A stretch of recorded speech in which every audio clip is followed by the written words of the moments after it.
आज की इस वीडियो में आप लोग सीखने वाले हैं कैंजारो अभिक्रिया, जो कि एल्डिहाइड की रासायनिक अभिक्रिया है। ये क्षारीय माध्यम में होता है। ऐसे एल्डिहाइड में कैंजारो अभिक्रिया संपन्न होती है जिसमें अल्फा हाइड्रोजन नहीं होता।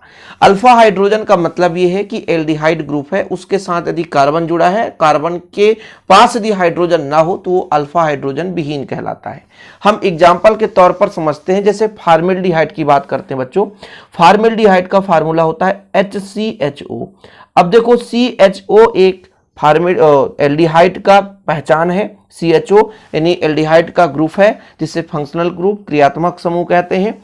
इसके साथ कोई कार्बन ही नहीं है, तो जब अल्फा कार्बन नहीं तो इसमें अल्फा हाइड्रोजन नहीं है। ठीक है, इसको हम क्या करते हैं, क्षार विलयन के साथ गर्म करते हैं। क्षार जैसे हम ले लेते हैं, मान लीजिए NaOH या KOH, हम NaOH ले लेते हैं तो इसमें से क्या बनता है, एक तो हमारा एल्कोहल बनता है। एल्कोहल कैसे बनेगा, एक कार्बन है तो एक कार्बन का एल्कोहल कैसे बन सकता है, CH3OH, यही तो है CH3OH। अब CH3 यहां पर देखो जरा, 3 हाइड्रोजन हो गए, यहां पर बैलेंस ही सही नहीं हो रही है, तो एक काम करो, यदि 2 का मल्टीप्लाई कर दें तब तो हो जाएगा ना CH3OH। अब हम देखते हैं कि CH3 मतलब यहां पे टोटल 4 हाइड्रोजन है, तो 4 हाइड्रोजन इसमें चला गया। ठीक है, यहाँ पे आपका 2 कार्बन है तो 1 कार्बन चला गया, अभी 1 कार्बन बच रहा है।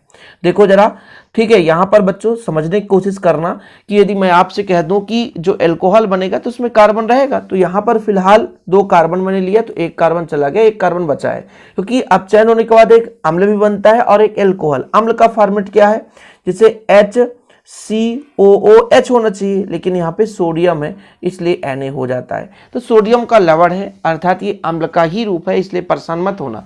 इसका नाम हो गया सोडियम फॉर्मेट, इसका नाम है मेथेनॉल। ये आपका क्षार है NaOH, सोडियम हाइड्रोक्साइड, और ये फॉर्मेल्डिहाइड है। अब आप लोगों को लगता होगा कि सर ये तो हम समझ भी नहीं पाए, कैसे अल्फा हाइड्रोजन, आप तो कह रहे थे कि क्रियात्मक समूह के साथ जो कार्बन है उसके साथ जुड़ा हाइड्रोजन अल्फा हाइड्रोजन कहलाता है। उस परिस्थिति में हम एक दूसरा एग्जांपल लेते हैं, जैसे मान लीजिए CH3, C हो गया, इधर भी CH3, इधर भी CH3 बच्चों, और यहाँ पर CHO। अब ये क्रियात्मक समूह, इसमें कार्बन, इसके साथ हाइड्रोजन नहीं है, इसलिए अल्फा हाइड्रोजन नहीं है। 2 का मल्टीप्लाई यहाँ भी कर दिया, और कुछ नहीं, सिंपल उसी प्रकार से रिएक्शन NaOH के साथ गर्म कर दिया।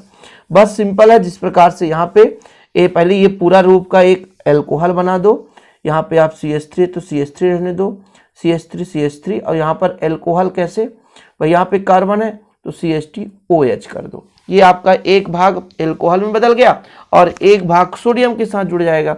इसमें कह दूं CH3, CH3, यहाँ भी CH3 बच्चों, और बचा आपका CH ही है तो COO, इस बार सोडियम जुड़ जाएगा तो ये लो सोडियम के साथ, है ना। तो अम्ल का एक प्रकार से सोडियम लवण ही बनता है, इसलिए आप परेशान मत होना।